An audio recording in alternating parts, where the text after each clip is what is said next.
You're listening to The Voice of Russia in London. I'm Daniel Cinna with today's discussion.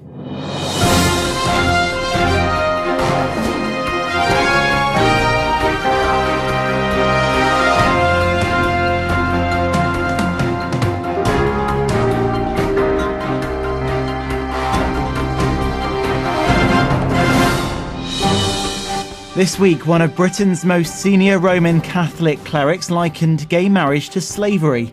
Cardinal Keith O'Brien, the leader of the Catholic Church in Scotland, said countries which legalise gay marriage are shaming themselves by going against the natural law.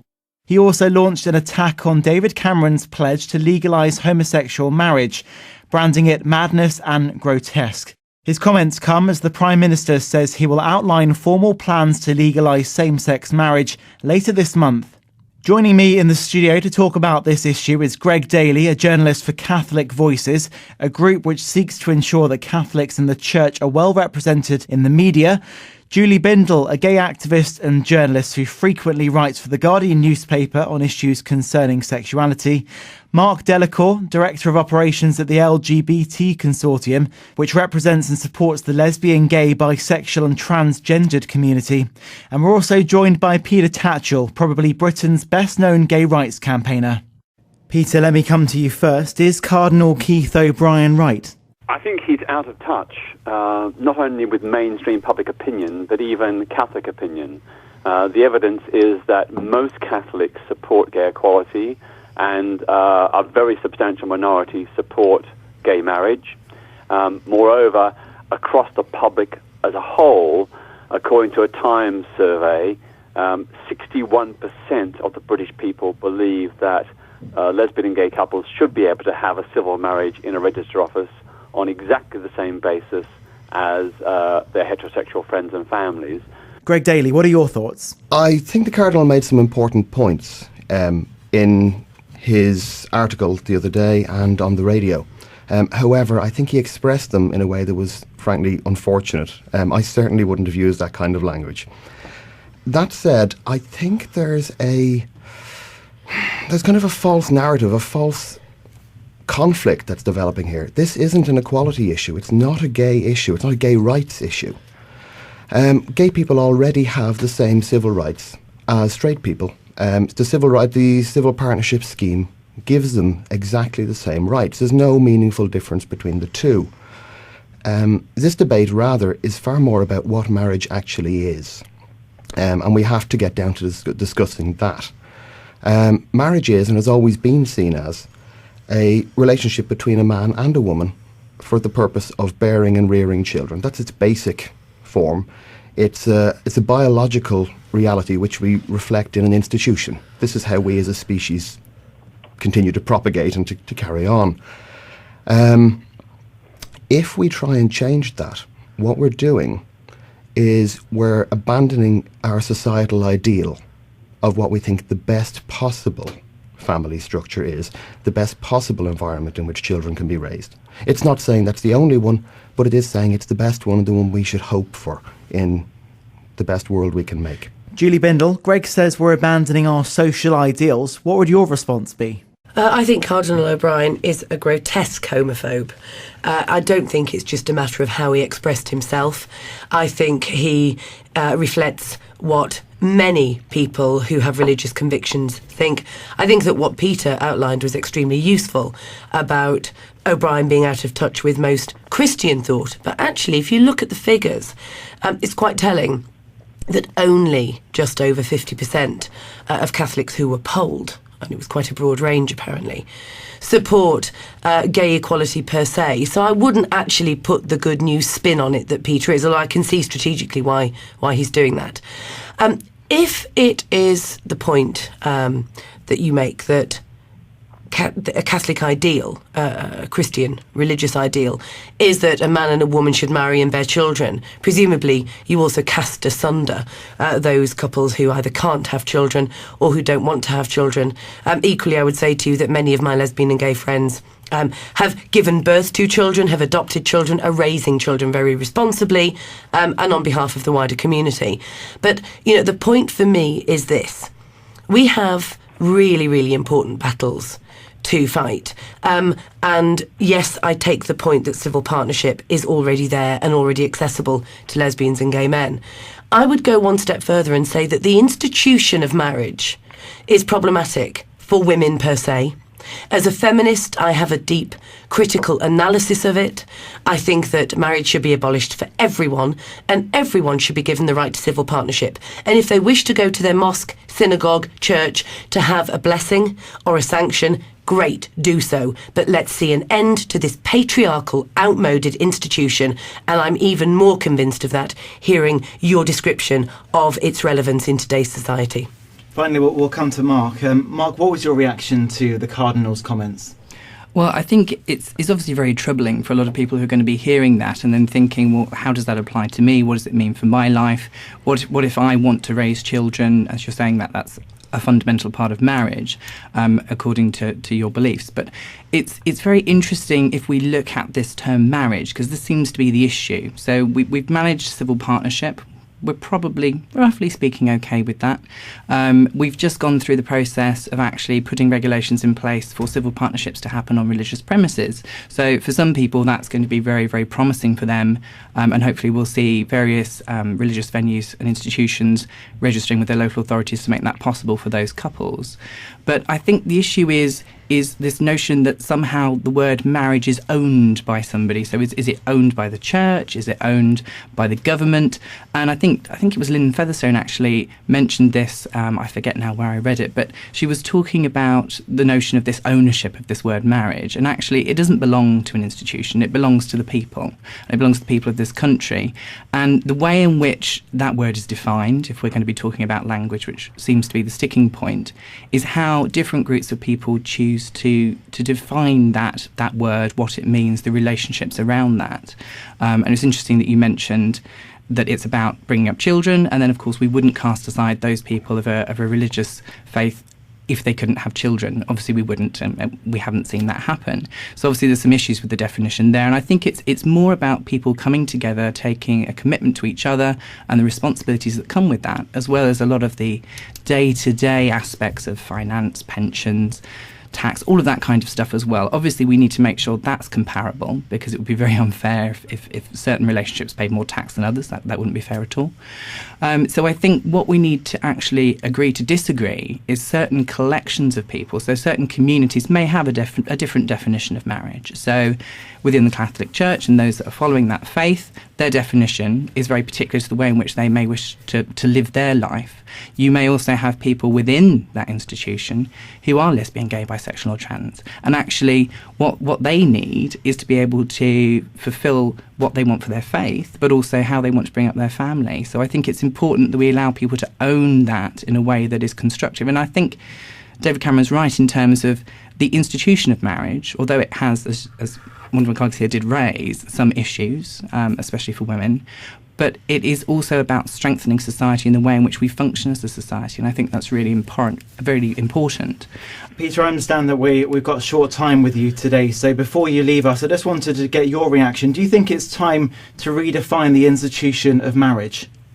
Well, of course, marriage has been redefined over the centuries. Many faiths now permit divorce. They also permit the remarriage of divorced couples. So that aspect of marriage has changed. Going back further in time, churches no longer endorse child brides and forced marriages, which they once did many centuries ago. So the institution of marriage has evolved, and the church has been part of that evolution. Since marriage has evolved in the past, I don't see any matter of principle as to why it shouldn't evolve again in the future to embrace same-sex couples. And I do find it very curious that people like the Cardinal are so strongly against same-sex marriage, despite the fact that they support the institution of marriage. To me, if you support the institution of marriage, surely you would want more people to get married, and that you would welcome the fact that many same-sex couples want to get married. That strengthens the institution, surely, rather than undermining it. The other principle, of course, which is very important from a democratic point of view, is that we are all supposed to be equal before the law. Greg Daly, you're shaking your head here. What that- do you want to say to Peter? Peter's making a very common mistake here when he talked about how marriage has changed over the centuries, over the millennia. It hasn't. What has happened is forms of marriage within different religions, different societies have changed. The basic shape of marriage has always been the same. And that's why I'm not making a religious argument here at all. The argument's entirely based on the universally accepted definition of marriage. I think he's wrong too when he talks about the extent to which people who would defend the standard, universal definition of marriage are out of touch this way. There's a Comres poll coming out tomorrow, for instance, which shows that more than 2/3 of British people actually do maintain the traditional view of this. Polls obviously are done in different ways, but previous polls look like they've leaned in the wrong direction on this one. Is your opinion that it is only a man and a woman that can hold a stable marriage and a stable family then? Because marriage is about a man and a woman, by definition only a man and a woman can be in a marriage. That's not to say two people of the same sex can't be in a stable relationship. That's a different issue altogether. But that's why it's kind of facile to say if the cardinal is in favour of marriage, he should want more people to get married. Therefore, he should want gay people to get married to each other. It's true that if he was in favour of marriage, he would want more people to get married, and I've no doubt that he does want more people to get married. Marriage is something we need to support. We need to bolster in a society. That's been established time and time again. Children have the best opportunity in life if they grow up in a household, in a stable, loving household with two parents, a mother and a father who can influence them in different ways. Why would it have to be a mother and a father? Why couldn't two fathers or two mothers still create a stable environment where a child's life can flourish? A child could flourish in that environment. There's no doubt about it. There's all sorts of family relationships in which children grow up and they do very, very well. Nonetheless, there is an ideal there, which is essentially how we've evolved. We're sexual beings. We evolved in a certain way such that male and female will have children and they will rear them together. That's how we've evolved. It's very simple that way. It's written into our nature, and in that sense, marriage is an institutional reflection of a biological reality. Julie, marriage is an institution of a biological reality. Well, another institution in the Catholic Church is endemic child sexual abuse, which has been covered up, which has been excused, and which has been shockingly, left to flourish, despite the thousands, if not millions, of lives that have been ruined. And I fail to see how we can sit here defending heterosexual marriage when we know that almost 1 in 2 end in divorce, where we know that domestic violence perpetrated by men towards their wives is something that is so common and so widespread. Refugees are turning away. At the moment, 250 women a day in the UK. In Russia, it has the highest rate of domestic homicide in the entire world. You know, we're talking about endemic child sexual abuse from fathers, stepfathers, brothers within heterosexual relationships.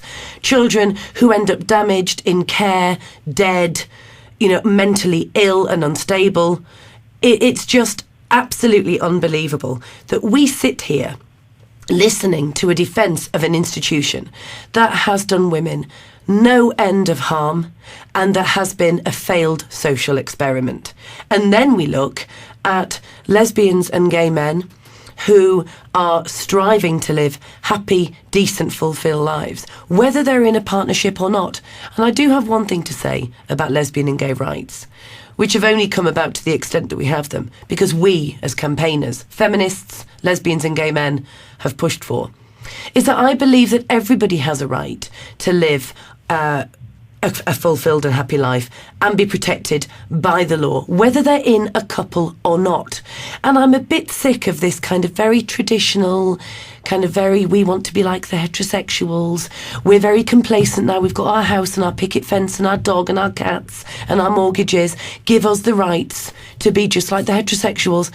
What about individual, single people What about those who aren't in couples? What about those who have no desire to be in couples, but who are still proudly lesbian or gay? I think it's about time we did something to recognise those people exist within our community too. And that's why I would say that we have more urgent tasks than to argue about gay marriage right now at the moment. But there's no question that anyone who denies us that is being discriminatory and homophobic. Just before I go, briefly, I mean, I agree with lots of Julie's critiques of marriage as an institution, the way it has oppressed women down the centuries.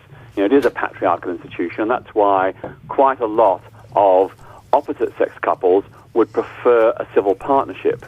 But under the current law, civil partnerships are only open to same-sex couples, and heterosexual couples are banned. So we are campaigning an Equal Love campaign against the ban, not just on same-sex civil marriage, but also on opposite-sex civil partnerships. We think that all couples, gay and straight, should be able to make a free choice. And it's very interesting that in the Netherlands, where they've had both civil marriages and civil partnerships open to both gay and straight couples for nearly a decade, the vast majority of couples who have a civil partnership in the Netherlands are heterosexual men and women. And this is primarily driven by women who rightly feel very concerned and very, very angry about the history of marriage and the way it has been used to oppress women. Great, Peter. Thank you very much for joining us in today's discussion. You're listening to The Voice of Russia in London. In this show, we're discussing homosexual marriage. I'm joined in the studio by Greg Daly, a journalist for Catholic Voices, Julie Bindel, a gay activist and journalist, Mark Delacour, Director of Operations at the LGBT Consortium. What implications will this have if we start to redefine marriage, Greg Daly? In the long run, we don't know. Nobody has a crystal ball on this one. But if you abandon a societal ideal, what is, despite the many problems that Julie has rightly pointed out, what nonetheless has been a timeless institution which has provided an environment in which children can be raised in the best possible, most balanced and stable kind of way. If you abandon that in the long run, we don't know what the effects will be. Basically, this will be a social experiment. Julie referred to marriage as a social experiment, but the reality is to change the definition of it, which is what's being proposed by the government, that would be the social experiment. That would be creating something new, and we do not know what that would result in. So that's the most obvious thing. We simply don't know what we'd be opening up. But we need to be staying still at the key point about what marriage actually is. Julie thinks it's a patriarchal institution. It should be abolished. Mark thinks it should be opened up to everybody. Peter thinks everything should be opened up to everybody. So there are different things. And what I'm saying is that the vast majority of people throughout time, and the vast majority of people in Britain today, it appears, still believe that marriage is what it has always been, by definition, a relationship between a man and a woman for the purpose primarily of bearing and rearing children. It reflects their love, of course, and that's vital to it as well. Mark, I want to bring you in here. Greg says we can't redefine the institution of marriage. What don't civil partnerships provide? What we're doing, if you look at it from the legal point of view, if we look at marriage, you have the religious aspect, and somebody may have a religious marriage, they may have a ceremony associated with that in a religious institution of their faith. Absolutely fine, and that will be recognised in the law. Also, what we have at the moment is the civil aspect of marriage. So a heterosexual couple can happily go off and get married with no religious connotations whatsoever. Registry office, fine, done. Both recognised in the eyes of the law. What we're really looking to do is just make sure that that piece of legislation for marriage, civil marriage, is open to everybody. That's all we're doing, a simple change there. And that's just a legal change. What we're not doing is taking the religious part of marriage and changing that at all. In the same way that if you look at what's happened with the civil partnerships on religious premises, there is no obligation, this notion that institutions will be compelled to accept this form, this new form, this gay marriage. I mean, gay marriage isn't even something that's referred to in the legislation. It's same-sex civil marriage, which is different. It's a legal framework in which people are able to get married, have a partnership. So I think it's really quite radical to say that everything's going to collapse if we change this definition, because I don't feel that the definition is changing. So is a redefinition of marriage the only solution? It's a notion of unfairness. Why is it you've got one thing for one set of people and one thing for another set of people? Now, for whatever reason, this may have been a sensible route legally to take, to be able to get this in place so that people could have a partnership that was recognised in law. But I think what people are now confused about is, well, okay, so I will stand up in front of all my friends, my family, and I want to have this partnership, this wedding, this marriage. But why is it that what I'm doing is slightly different? Why is it called a civil partnership when actually my sister, because she happened to be heterosexual, had a wedding, had a marriage, had a religious marriage, and not a partnership? So that seems a little bit strange. So really all it's doing is taking the legal aspect and just equalising it, bringing it up to speed.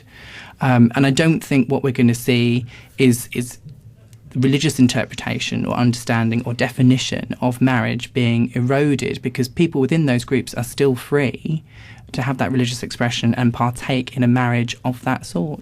You're listening to The Voice of Russia in London. Julie, the Church of England gave us a statement because they weren't able to join us. They said opening marriage to the same-sex couples would add nothing to the rights and responsibilities that already arise within a civil partnership, but would require multiple changes to law, with the definition of marriage having to change for everyone. The Church of England will continue to argue for the definition of marriage, which has been supported in society for so long, not to be changed. Your reaction? Civil partnerships provide what every single couple in the world is looking for in terms of legal protection and the right of next of kin. And I would extend that to brother, sister, two sisters, two best friends. I signed a civil partnership agreement with my partner after 19 years together because we own a property together and we have a dependent. We didn't do it because we needed anyone to see that we have a good, stable, happy relationship. So you would be happy in seeing the things carry on as they are and just having civil partnerships then? Only if marriage was abolished for everyone and everyone was given the same rights to civil partnership around the world. It's wrong that we have a two-tiered system. Greg, the current situation is a two-tiered system and it's not fair. I think that mischaracterises it. It's not a two-tier system. That does suggest one is higher up than the other. They're two separate things that provide the same civil rights. They're parallel. They're not one above the other. And I think that's a very important point to get a hold of, that civil partnership isn't a second-class marriage. I don't know anybody who thinks of civil partnerships as second-class marriages. And it's interesting that Julie says that we need to put our efforts into other things. There are areas of real discrimination. If we want to talk about gay issues, there are other ones. And we need to be fighting things like bullying and so forth. That is important. Gay people are entitled to the same respect and the same compassion as everybody else. Mark, Greg says marriages and civil partnerships are just parallel. Well, I mean, I think from our position, certainly, as I said, being a membership organisation, what we do, and also I think what you'll find the government do, is they listen to individuals. So I don't think the government would have embarked upon this journey if they thought nobody wanted it, ultimately. So I do you think they are parallel or not? I think there's elements of parallel. They are parallel in certain aspects. So the legal protection, yes, the next of kin, all of those sort of things are indeed very similar. But people still have a perception that the fact that they have two different names, the two different situations, that is unnecessary and somehow a form of discrimination. And how do you think that can be rectified then?